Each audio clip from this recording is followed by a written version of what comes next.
and we're hitting the news, it seems, in other areas or on other channels. Before we begin, this is a program that's dedicated to our Heavenly Father service, so we'll begin with a prayer. Mm-hmm. Our Heavenly Father, we thank you for the information that you have us be aware of, the information today, so important in this time. And we thank you for the protection that you offer us, that you provide for us. We thank you that you protect this program. And Jesus, we thank you for guiding us. There are so many pitfalls today, so many ways to even get this program shut down by saying the wrong word. The restrictions are becoming so heavy. We thank you that you guide our steps and our awareness. And you show us things not just in the area of earthquakes, but in many areas related to the Bible as well. And so we thank you. And we thank you, Holy Spirit, and ask that you again bring us the understanding we need, the spirit of discernment of truth in all things. And may we all work together in love of one accord. In Jesus' name, amen. Amen. And so we're beginning in the Gorda Escarpment area. This is east of the Mendocino Ridge, and this takes us inland. We're not starting with an enlarged picture in this case. We're starting with a small one because this seismogram type, does not enlarge well. Some of you see it better on a black background, but this, like I say, this is just east of Honeydew, east of the Mendocino Ridge, east of the Gorda Escarpment. And that's what we're looking at for those that find it is better with a dark background. So there's VLF wave activity, and this is very high frequency compared to this. This is 1 hour per line. So when you're seeing a gap between the lines, these are very slow signals. So we're seeing some big fault shift activity through there. And this is further east, looking at Myers Flat. Just south, maybe a mile south or a couple of miles south of Myers Flat. And again, due east of the Mendocino Ridge and the Gorda Escarpment. And lots of activity, and this is interrelated activity with the other site we just looked at.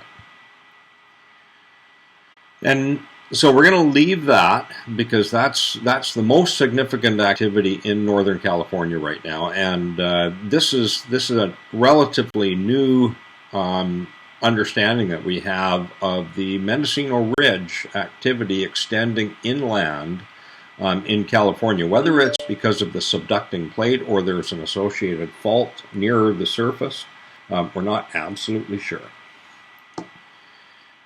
Now we're going to look at the large earthquake we had yesterday in the South Sandwich Islands. So let's do a quick assessment of that before we get to Yellowstone, because Yellowstone has some very significant activity today that I've never seen. And we need you to know about it before the excitement begins. Yeah. This is looking at the South Sandwich Islands earthquake from Tornquist, Argentina. Mm-hmm. And this shows a coarse entry wave, then a large S wave signal, and a second S wave signal. Now there's some overlap of activity underneath, but you can see from here that there's at least a deep, a shallower, a second set of S waves here, and then there's 1, 2, 3, 4, 5, 6 earthquakes in succession. So like the other events that have been happening in the South Sandwich Islands, this is another series event earthquake. Now, this is not the same as a cluster. No, this is a single event that's moving both from deeper to shallower and then extending along the fault margin. And we seem to be seeing a lot more of these. Yeah. I mean, just within the last week or so. And even in the last couple of months, it's been increasing in the number of series events. Now, looking from Kenya, yes, Kenya. We've apparently this earthquake followed in the direction that would lead to Kenya, and there are faults that would get you there. plate boundary faults. And we see now that the very deep portion of the earthquake, lower frequency, it travels slower, so now it's completely exposed. It was hiding underneath this signal here. This is the large S wave signal that we were seeing over top. We weren't able to see this. Now, because this travels slower, it's extended out from underneath it. And also, it's likely that this earthquake worked its way away from Kenya, which allows the signals to separate better as well. So this would be deeper and slower. This would be next and moving a little bit away from Kenya, and these would... That's your series of 6 down, going down in through there. And here we've got a large earthquake here in its own right. This is about a 6 in its own right here. It's got a 5 hiding inside of it. There's another earthquake hiding underneath this signal. Where it's black, you've got double signals. So there's 2 there, there's 2 there, there's 2 there, there's 2 there, and there's 2 there. Then you've got this large one here and this large one here. Now, was this one as deep as the 8.5, or close to the depth of the 8.5? What was it, yesterday, 2 days ago? I would put this one at about 200 kilometers shallower. Okay. So in the 300 kilometer range, okay. 250, 300, somewhere in there for this initial signal. And you can see again, it's 10 minutes from this line here to this line here. And this earthquake here spans 5 minutes. So this deep portion is the largest portion of the earthquake, and it's 5 minutes in duration. Which would make it? About a 7.4, 7.5. But deep down in. And being deep, it disguises the size. It muffles the earthquake when it's deep. It doesn't make it any less large. It just means it doesn't have the same surface energy feel to it. Right. That's a lot of rock to come up through to get to the surface. Now, looking from the South Pole Remote Observatory. This is good because we can see the large wave signal. It's giving us an idea of what the propagation is, and it gives us a look from a different location at these earthquakes that are in the tail, and you can see quite a series. Like this is a separate one from this one, and this one, and this one.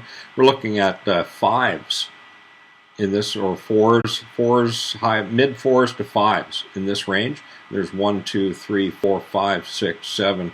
So there's a series of earthquakes, small ones, already in this tail out portion. And this is another one here, and here we can see there's still some overlapping earthquakes. We don't see that deep portion nearly as well. In this case, heading south, even though we're a good distance away, the earthquake must have been heading south, and that creates more of an overlap of the S wave over the higher frequency S wave over the lower frequency S wave. So this was a southbound earthquake, essentially. Looking from Adak, Alaska, we can see it propagated a good signal, but not a great signal. So it propagated well enough to see what was going on. Now, this is a different earthquake at the top line. This is a different earthquake at the bottom. We're going to look at where those are. The first earthquake was near Garni, Armenia. And there it is there. So this is probably a high 5, 5.7, something like that earthquake. Excuse me, maybe 5.5.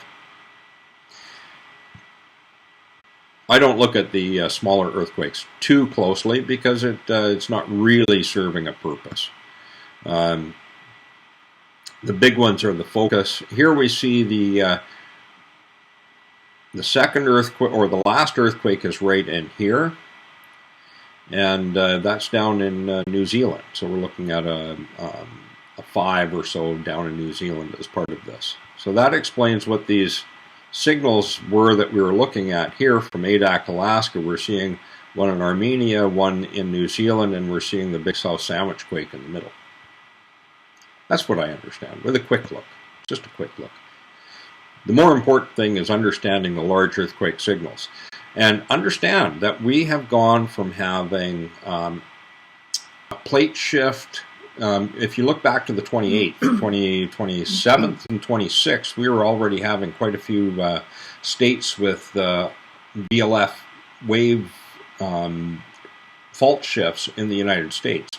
And then we went through, in a single day, having about 18 or 16 or something different locations, different states having VLF waves through them just in one day. Well, look what we've got going on right now. We've had stuff coming up through Alaska in the 4s and 5s. Yep. Right? And our gate and our fence, I think you told them the other day that it moved half an inch. I with may have mentioned it.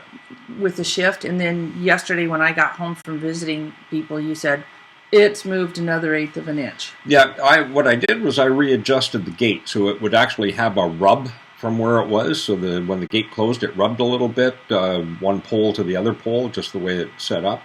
And so I finished tightening it and checked it, and it had that nice little rub so it would just hold it closed, because it's a free swinging gate once the latch is open. And this would allow you to step outside, close the gate, and it would stay closed instead of just free swinging so open. that the dogs could get out. Yeah. Yeah. And an hour and a half later, there was 1/8 of an inch gap where it had a rub before. So we're having shifting where we are as well. There's 2 faults in our area plus another running up the Strait of Georgia in the San Juan Islands. So it's moving a bit. Yeah.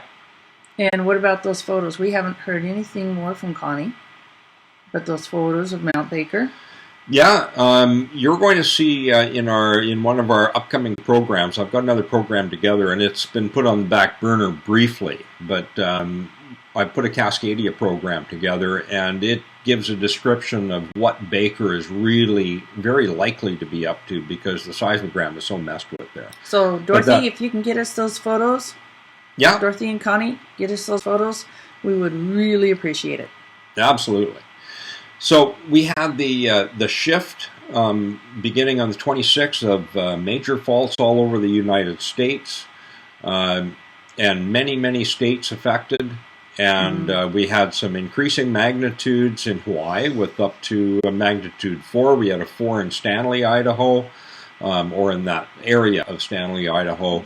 And then we had the 8.5 in the south of Fiji area, and a very, very deep earthquake. That was over 500. Yeah, and so that's a lot of energy being expressed around the world. And here we don't just have one earthquake; we've got a series of 3, one larger and then 2 in other locations. So a big area of the world is being affected by pressure as well for these to be so close together. That these large earthquakes, I mean, they're not huge, but they're large earthquakes, are happening within just a few hours of each other. And when you look at Garni, Armenia, you can see that one is hardly finished and the next one starts.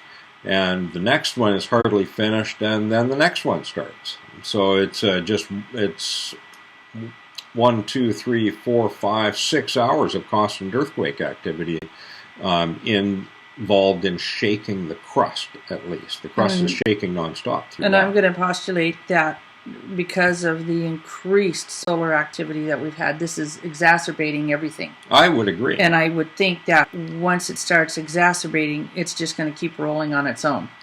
Yeah, we may be setting up for something much larger. Yeah. And here we go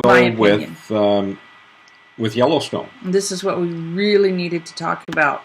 So I spotted this this afternoon. About half an hour ago. And this is the first time I've seen off-the-chart size VLF waves go through Yellowstone itself. And so I hunted through every one of the Yellowstone seismograms to see what's going on. Now this is a localized issue. And this is right at the north end of Yellowstone Lake, right beside the river mouth of the Yellowstone River. So that's where this site is, but I wasn't sure where exactly this site was, so I had to go hunt it down. And what I did was I checked all the near sites to see if this was transmitting to other sites. So we're going to have a look at those next. So this is the busiest site in all of Yellowstone otherwise, except for the one. There's one more that's associated. But this is South Hebgen Lake, and this is quite an active site normally. This is the highest activity level outside of this North Yellowstone Lake activity. This is the highest activity level for any site in Yellowstone. Now this is northeast Yellowstone. You can see it was busy ending yesterday and leading into today. Got busy this morning briefly around 6:30 and then picked up again at about 11:30. The east entrance of Yellowstone. This is about midway north to south and on the east, and we see it was busy last night again and ending around 18:30 and busy particularly after 10:30, 10:45. Southeast Yellowstone was a little busier yet. We saw activity last night ending at mainly around 18:30, a little bit more afterwards, and beginning at 10:30 at this site. And that's magma movement, of course. Now this is south of Yellowstone proper. This is Long Hollow, Wyoming. So this is it's something like 80 miles south.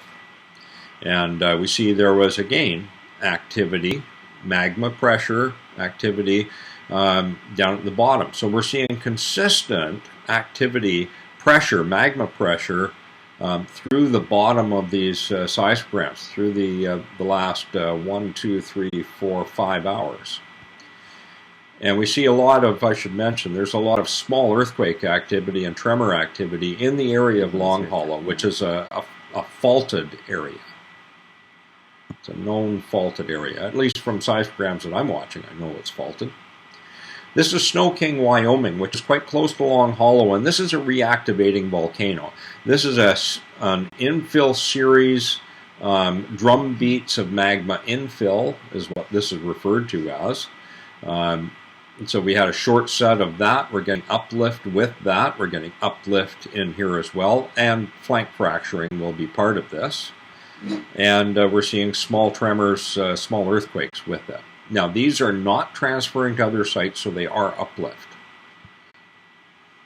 Flag Ranch to the north doesn't show any of that significant activity from Snow King down here, and it's not that far away. It's only about 20 miles away, something like that. But it does show the fault-related activity that we saw from Long Hollow. So this is along that same fault system. But we're not seeing the very significant activity that we see at the north end of Yellowstone Lake. Now this site was... And that's, again, just to reiterate, that's where Yellowstone River is coming in. Yeah. This site was not showing... This is a way turned down site. You don't hardly see any... You see hardly any activity through the whole page until we get down here. And this corresponds to the VLF wave activity that we see on the heli plot that we showed to start with. So I'm looking at that to show we don't know how big this is because it's all turned down so much there, correct? Yeah, you can just see little... up there. Yeah, tiny bits of activity. To have this jump. So that's a big, big jump to be showing this. And this is not just the red. You can see the blue that's underneath it. There they didn't put the red. They put the red there, the computer does, to say, hey, pay attention? Yeah, to alert the seismologist to activity. So we know this confirms that this is not an errant seismogram. There's two agencies that are picking up the same activity. Right, because at first, when we first started looking at this, we couldn't find any confirmation anywhere. And we're going, are games being played again or what? So Terry said, let's wait for the half hour for it to refresh and switch over. Plus he found a few more sites. So we're pretty confident that this is actually happening. Yeah. We wanted to verify the activity. We don't like to go from one seismogram and say, this is going on. Yeah. I mean, we do it in regards to fault shifts elsewhere, but Yellowstone is such a big player in people's minds. It's not that it's an unstable volcano, but it's a massive volcano. So we looked later. This is the latest heli plot for Yellowstone, and you can see it's built activity through here. I'm going to zip you right up to the top of the page and we'll do a comparison. So just remember how dark it is for this last Well, is there 15 minutes. a good tag here somewhere along where it's easy to really see? No. Oh, that's just for me looking for. It's things right to at the keep an end eye of the on. sentences at the bottom here. That's about all. Okay, or the UTC. Okay. Yeah. We'll go way up to the top, which isn't so far.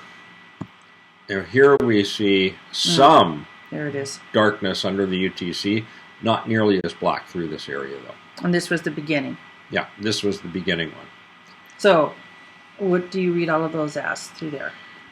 This is all of the earthquake activity that we had. This is the Garni, Armenia, or somewhere near Garni, Armenia. Could be Europe from that location. So it's still a what'd you call it, a resonator pickup?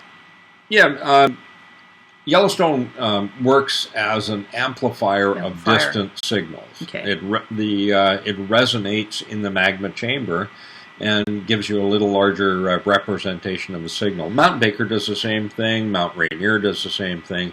All large volcanoes do. So what I'm getting at is looking at all of this, where your cursor is and everything else, this is picking up images from other earthquakes around the world and is not necessarily being produced by Yellowstone itself. Yeah, this is not produced by Yellowstone. Yeah. We can say categorically, having looked at the other seismograms, this does not originate in Yellowstone. Right.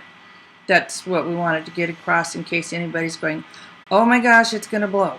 So now, there's other sites that are within, there's one within 2 miles of this site, this LKWY Lakeway or site. whatever it is. So it's Yellowstone Lake, Wyoming, is what it's for. But it's at the north arm of the Yellowstone Lake where the Yellowstone River empties. And the Yellowstone Lake is the caldera. Yeah. For the large volcano itself. Yeah, it's certainly within the caldera. It's not the only part that's in the caldera, but it's part of it. And this site, this activity is not propagating. It's not showing up on another site that's 2 miles away. So this looks large because it's basically right under or right beside this site, which makes it look larger than it would be otherwise. Now, this activity that we see of this wiggly line through here, this wiggly line through here, same through here, through here, through here. I can go back through tons of previous seismograms, and these are common distant fault shifts that we see from Yellowstone. All of this from here down, of this wiggly line across here, that's distant fault shifts in Yellowstone. In this case, the fault, the activity got right close to the site that's been picking up the activity. Okay, so... Right. So now you've got this starting back up in here. Calmed down for a while, started up again, and then just has been going since. It's actually started at this point here. We see this line at the 1900 line, UTC coming across. That's when it starts here, and it's going across, and then it's continuing from here. Continuing. I always get that backwards. Mwah! And part of what they did, and that's common with these guys, is they shifted the timeline down. There should not be a gap up here. This should be, this line should be 2 hours higher. There should not be a timeline gap in this area. So they've shifted the timelines down to try, I believe it's to obscure the nature of the activity. And there's some activity gap going on down below, and that only because it's continuing to build down on the bottom and put up more signals does it prove that this gap is a created gap, and it puts this timing out by 2 hours. So where it looks like the onset was 1930, 30 in a couple of minutes, 33 or something, 1933, the onset was actually 1733, 2 hours up. Everything on this seismogram is out by 2 hours based on this timeline gap up top. And I know from watching yesterday that timeline gap was not there. So this is a new thing for this seismogram that they shifted the timelines, and they try and alter what's going on here. So if you do a timeline correlation with the previous seismogram from Yellowstone itself, to match it up, you have to move the timelines 2 hours. Otherwise, the activity doesn't match between the two seismogram types. Right, okay. So there we are. That's what's actually going on. Yellowstone is very active. We're going to, of course, keep an eye on this. Well, let's have a speculation. Let's have a research-based speculation of what is going on right now, so that when people come on who have not studied really deeply and are not seismological detectives or volcano detectives, and they go, oh my gosh, she's ready to blow. Let's speculate through this of what these signals could, in fact, mean, if anything. Well, and again, I'm asking you this question and to do this exercise for everybody because of what we went through with La Palma, and now people are saying, oh, you can see gravitational waves coming out of La Palma and everything's going to explode. Well, gravitational waves can only be seen in outer space. Actually, they're invisible. They can't be seen. They exist only in outer space. What you're seeing and what people are highlighting and now calling gravitational waves and everything's going to go kabooey are shock waves. Yeah. And every single volcano produces this. I went looking for articles on this about the shock waves that are produced by volcanoes. Yeah. And also, you need to keep in mind, because I know everybody's ramping up with La Palma again, go look up the history of the collapse of both Krakatoa and Anakrakatoa. Yes, they did. Those volcanoes blew up. They did kaboom. And they were much, much bigger. And they're much bigger than Cumbre Vieja. Yeah. Vieja. Well, they're much bigger than the island of La Palma. Yeah. And Krakatoa was massive by comparison. Right. And it blew one of the largest earthquakes. It was an earthquake blast heard around the world, basically. And it did not cause 3,000-foot tsunami waves. It caused localized tsunami damage. Yes. But no volcanic island in the history of the world, the written history of the world, has ever produced a distant damaging tsunami.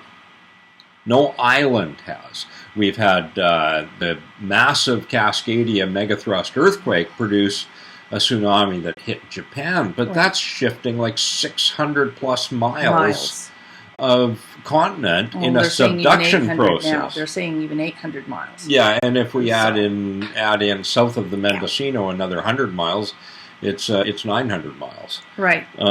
So we're trying. What I'm trying to say here, and this is my responsibility for saying it, not Terry's. Okay, please understand that.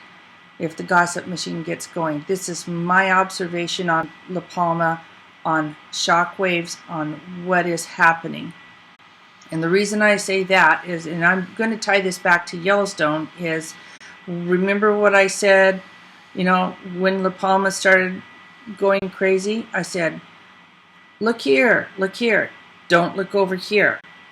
And we related part of that to the Arizona audit, which is going on, which was correct in what we said, by the way, which is, look here at La Palma, be scared, right? Yeah. Don't look at what's happening in Arizona or other places. Now, look at La Palma, don't look at Yellowstone, don't look at Cascadia, don't look at the Fiji area, don't look at the Mendocino Ridge. Yeah. Of everything that's shifting elsewhere. Now, back to the speculation, Yellowstone, with what's going to be said today, with all the hysteria coming out today, what can you say to that? Well, or let's think it through for people. Yellowstone has a history of uplift. It's in a process of uplift, and that involves like 100 square miles, over 100 square miles, that uplifts in response to infill pressure underneath. So it's currently understood to be uplifted somewhere in the neighborhood of 18 feet above normal levels. That sounds like an incredible amount, but you hardly notice it when you're there because it's got a gradual taper over miles.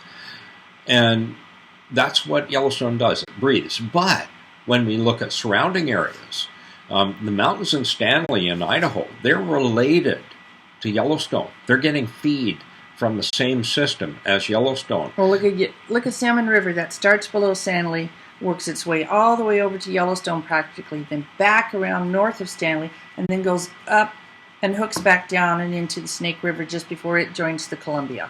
And it's a fault. And we did a whole program showing the all the volcanic features in that area of the Snake River Basin, wrapping around through Idaho into Wyoming, or almost into Wyoming. And look at Snow King Mountain. This is a reactivating mountain volcano some 80 miles south of Yellowstone. And there's earthquakes in here.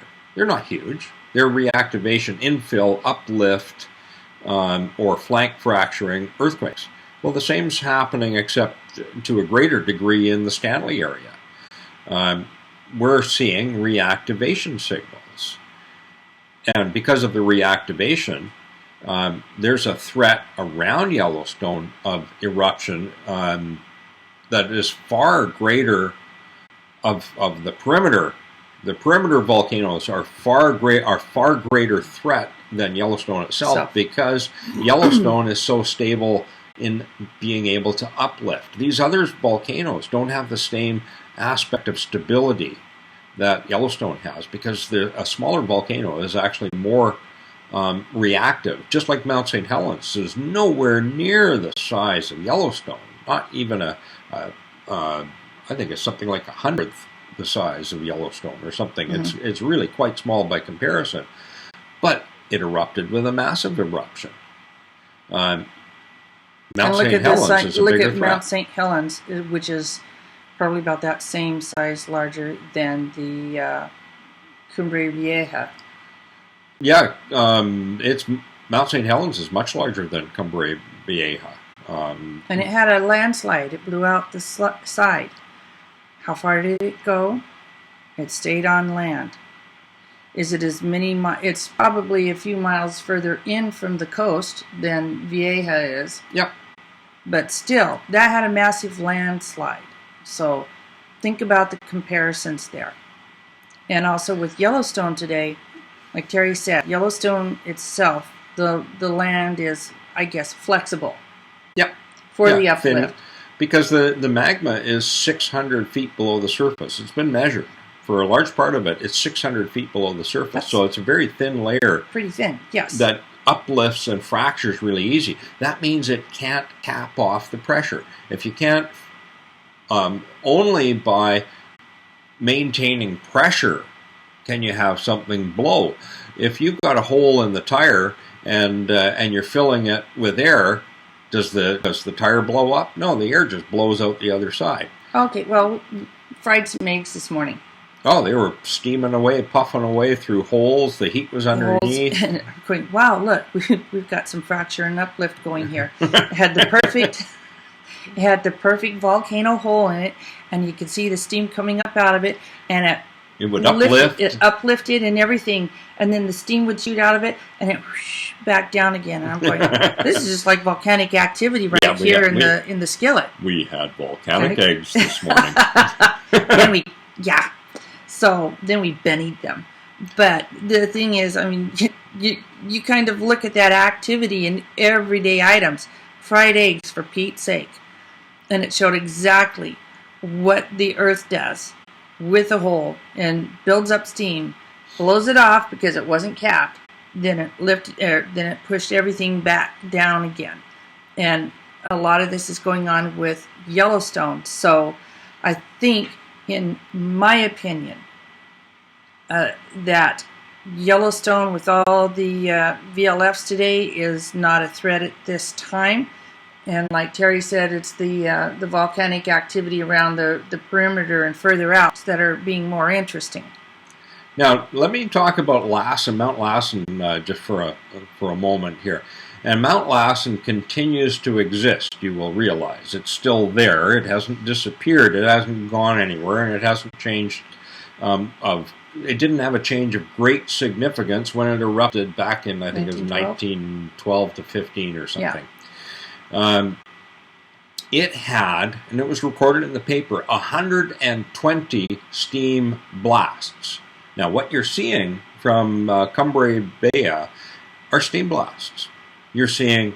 you see your lava increasing flow, but then it ebbs, and then it increases again. And they're forgetting to tell you about the ebbs. So what happens is you have an introduction of more crustal water under the volcano that rises in the magma under massive pressure, and then you get enough of it up near the surface, and it changes from water to steam, and that's an increase of 1,700 times. Now, because it's got a hole at the top, the primary direction of that steam blast, which is creating a shock wave in the air, not a gravitational wave, is upwards. The main direction of that is upwards. Now, if that volcano was not erupting, it would be a great threat of blowing up in the ocean. But it's got a great big open area that's releasing the pressure, and that makes it a much safer volcano. So now, I don't think it had a dome in it to begin with that capped off everything, did it? No, it's not. Not like St. Helens, and St. Helens is what I'm thinking of with the dome in the middle of it. Yeah. So Cumbrae Vieja just doesn't have the risk. First, and I just can't imagine quoting science and coming off like you know what you're talking about and using gravitational waves instead of the true definition, which is shockwave. I mean, shockwave sounds bad enough. Why do you need to change it to something that only happens in outer space? According to NASA and NOAA. Yeah, I think they know what they're talking about. Yeah. So, anyway, we should cut this off and get this loaded up for everybody. But we just wanted you to know, here's what's going on at Yellowstone. Here's what we're finding. Please refer to this when you start hearing other things. Yeah, it's a localized issue of fault shift. Right. And there is other... That fault shift does extend. It's been going on for about a week and a half that fault's been shifting. This is not a new thing. Those smaller waves that we were showing you, I'm going to show you again. The smaller waves that we were showing you, like this one here, that's been the norm. Those have been going on for about 2.5 weeks. Yeah. These are distant fault shifts. And just like Minnesota had a distant fault shift and it had a land height change involved in it.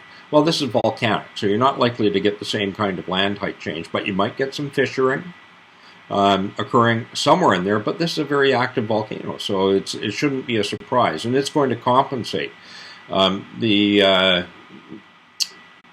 Much like if you have a rift open up in the Atlantic, that Atlantic rift opens a little bit, then it fills with magma, and then it stops.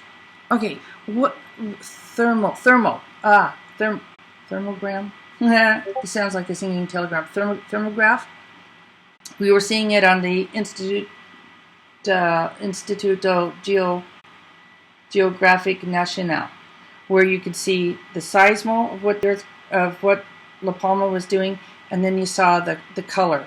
The color graph. That's... that they said themselves is way more inaccurate. It just looks good. Yeah. It's not called a thermograph. It's called... yeah, it is. It's a No. Yeah. No. Yeah. Yeah. I can't remember. I often forget the name of that one because I never use it because it is so inaccurate. And they say it's inaccurate. It's a color representation of what's on a seismogram, but it's created by a computer algorithm, and it gets altered in the process of doing it, and it's not... it's not nearly as accurate as what you're looking at here. Yeah. with this. Spectrogram. This. It's called the spectrogram. Okay. Yeah. Okay, I can live with that one. So, yeah, it's not thermal, it's spectral. Okay, yes. Yes, you're right. Yeah, I hate it when you're right. Okay, so keep this in mind when you look at the spectrograms that are coming out of Yellowstone. Don't mind me, folks. I'm just writing this down. Terry was right on... Not on that. No, and I'm not going to sign it. Yeah. So, anyway, seriously though. Look at this. See what it is truly that is happening and coming, okay? This we're going to continue to keep an eye on because that is an interesting build. And we got to figure out where that is coming from later. But in the meantime, all of this that you see here, like Terry said, is from distant quakes. Armenia, like you said, New Zealand, South Sandwich, etc. Okay, this is not all Yellowstone activity. So, I don't know. South Sandwich is right in between the Armenia. Because it's sandwiched. I know. Waka, waka, waka. Sorry. I did it. I did it this time. Yeah, I stole your joke. You took the mayo right out of the sandwich. Oh! Oh my goodness. Okay. All right. Anyway, folks, thank you so much. May God bless you always and always. Absolutely. And we will see you again on Feed My Sheep. Earthquake reports and more. Bye for now. Bye.